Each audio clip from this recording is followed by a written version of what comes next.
پہلی افغان جنگ کی ذلت آمیز شکست اور 13 جنوری 1842 کو کابل میں 20,000 برطانوی ہند فوج کے سورماؤں کے قتل عام کے بعد دل ملاتا ہوا گورا صبر سے نہیں بیٹھا اور 1878 میں اس نے ایک اور جنگ چھیڑ دی جو 2 سال تک جاری رہی۔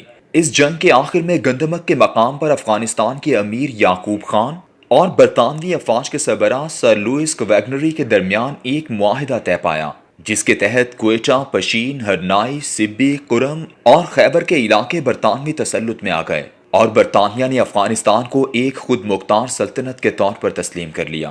اس جنگ کی اصل وجہ یہ تھی کہ امیر یعقوب خان کا والد شیر علی خان برطانیہ اور روس کی جنگ میں غیر جانبداری کی پالیسی پر عمل پیرا تھا کہ گورے نے شاطرانہ طریقے سے کابل پر حملہ کر دیا۔ شیر علی روس میں پناہ لینے کے لیے بھاگ نکلا، لیکن مزار شریف کے مقام پر فوت ہو گیا۔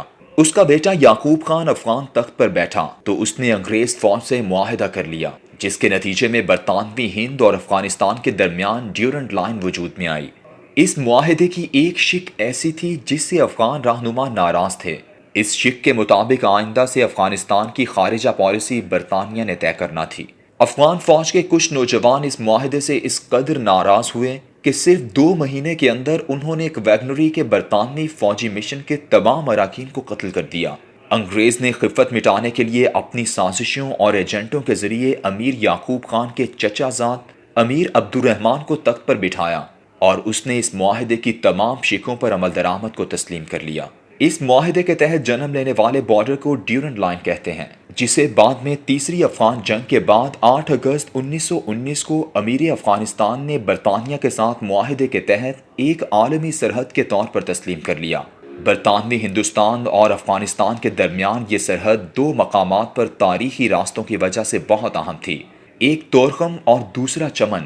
اسی لیے ان دونوں علاقوں کے پاس کوئٹہ اور پشاور کے بڑے بڑے کنٹونمنٹ آباد کیے گئے اور دونوں علاقوں تک دشوار گزار راستوں اور قلیل آبادی کے باوجود ریلوے لائن بچھائی گئی۔ چمن کا شہر اور خوجک کا پہاڑ اس سلسلے میں بہت اہم تھا۔ یہ پہاڑ تقریباً 7,500 فٹ بلند ہے اور افغانستان اور برطانوی ہندوستان کے درمیان ایک قدرتی سرحد کا کام دیتا تھا۔ اس کی چوٹیوں پر انگریز نے پختہ مورچے قائم کیے، لیکن افغانستان کے عوام کو اپنے انتظام و انصرام سے متاثر کرنے اور ان سے براہ راست رابطے کے لیے چمن شہر کو بھی معاہدے کے تحت اپنے پاس رکھا اور اسے آباد کیا۔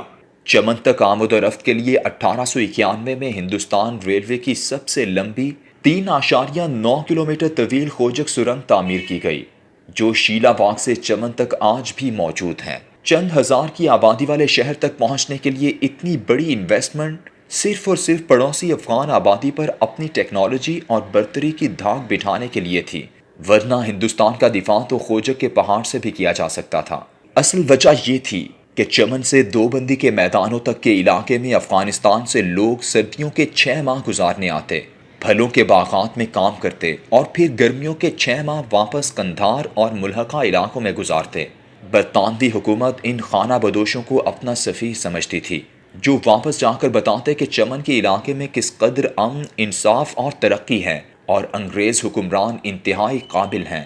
جب میں اسسٹنٹ کمشنر چمن تعینات ہوا تو پرانی دستاویزات اور ڈائریوں کے مطالعے سے ایک ایسا واقعہ نظر سے گزرا کہ جس نے انتظامی مہارت کی کئی جہتیں مجھ پر کھولیں۔ چمن کے پہلے اسسٹنٹ کمشنر آغا سرور شاہ 1901 میں وہاں تعینات ہوئے۔ یہ بلوچستان کے ایک اہم خاندان سے تعلق رکھتے تھے۔ آغا سرور شاہ کے دور میں چمن کے عوام میں یہ خبر عام ہو گئی کہ اسسٹنٹ کمشنر نے اپنے ریڈر کو ایک مقدمے کا جو فیصلہ لکھوایا تھا، ریڈر نے صرف 8 آنے لے کر اگلے دن سنائے جانے والا فیصلہ ایک فریق کو پہلے ہی بتا دیا ہے۔ صبح تک پورے چمن شہر کو یہ علم ہو چکا تھا کہ کیا فیصلہ سنایا جانے والا ہے۔ یہ ایک ایسی بات تھی جو انتظامیہ کے لیے ندامت اور پریشانی کا باعث تھی۔ خبر پورے شہر میں عام ہو چکی تھی، مگر اس کا کوئی گواہ میسر نہ تھا کہ ریڈر کو سزا دی جاتی۔ آغا سرور شاہ نے پورا معاملہ لکھ کر بذریعہ خصوصی پیغام رساں کوئٹہ میں موجود انگریز چیف کمشنر کو بھجوا دیا۔ چند دنوں کے اندر چیف کمشنر نے چمن کا دورہ رکھا اور وہاں پر ایک عام دربار سے خطاب کرنے کے لیے اسسٹنٹ کمشنر کو لوگوں کو جمع کرنے کے لیے کہا۔ دربار عام یا کھلی کچہری میں چیف کمشنر نے خطاب کیا اور سب کے سامنے اس ریڈر کو اسٹیج پر بلایا، اس کی تعریف میں کچھ کلمات کہے اور اپنی جیب سے کچھ سونے کے سکے نکال کر اسے انعام کے طور پر ادا کرتے ہوئے کہا کہ ایسے اہلکاروں کی خدمات سے ہی تاج برطانیہ کی عزت ہے، اس لیے میں اس کی کوئٹہ تعیناتی کا حکم دیتا ہوں۔ اس پوری روایت کو لکھنے کے بعد آغا سرور شاہ نے ایک نوٹ تحریر کیا تھا جس میں انہوں نے لکھا کہ انگریز چیف کمشنر نے اس کی حکمت بیان کرتے ہوئے بتایا کہ چمن کے سرحدی شہر کی تمام باتیں افغانستان کے عوام تک براہ راست پہنچتی ہیں۔ اگر اس بددیانت ریڈر کی بات افغانستان کے عوام تک پہنچ گئی تو وہاں اس خبر سے ایسی لاتعداد کہانیاں جنم لیں گی اور لوگ سمجھنے لگیں گے کہ برطانوی ہند میں انصاف نام کو نہیں ہے اور وہاں رشوت کا بازار گرم ہے۔ دیکھو، دشمن کے مقابلے میں تمہارا مجموعی تصور پرسیپشن بہت اہم ہے۔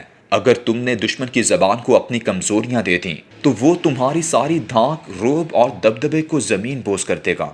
اس لیے یہ ضروری تھا کہ تاج برطانیہ کے وسیع تر مفاد کے لیے اس اہلکار کے جرم پر پردہ ڈالا جائے۔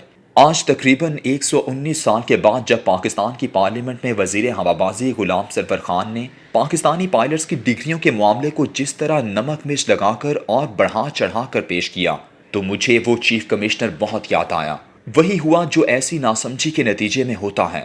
پوری دنیا میں پہلے یورپی یونین اور پھر امریکہ نے PIA کی پروازوں پر پابندی لگائی اور آخر میں ایتھوپیا جیسے ملک نے بھی ہماری دیانت پر سوال اٹھا دیے۔ سیانے کہتے ہیں کہ ایسے نادان دوست کسی لڑکی کے لیے آئے رشتے کو یہ کہہ کر بھگا دیتے ہیں کہ اب تو یہ ٹھیک ہو گئی ہیں لیکن پہلے اس کی بہت شکایات ملتی تھیں۔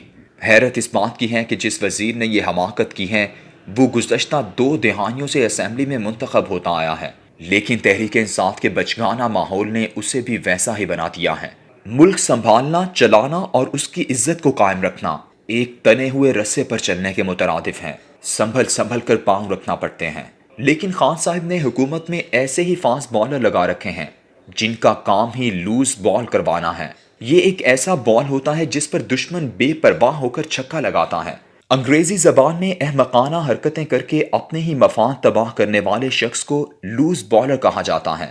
آپس کی لڑائی اور تان و تشنیع کی سیاست نے پاکستانی حکومت میں بے شمار لوز بالرز کو جنم دے دیا ہے جو ہر روز ایک نیا تماشا کھڑا کر دیتے ہیں۔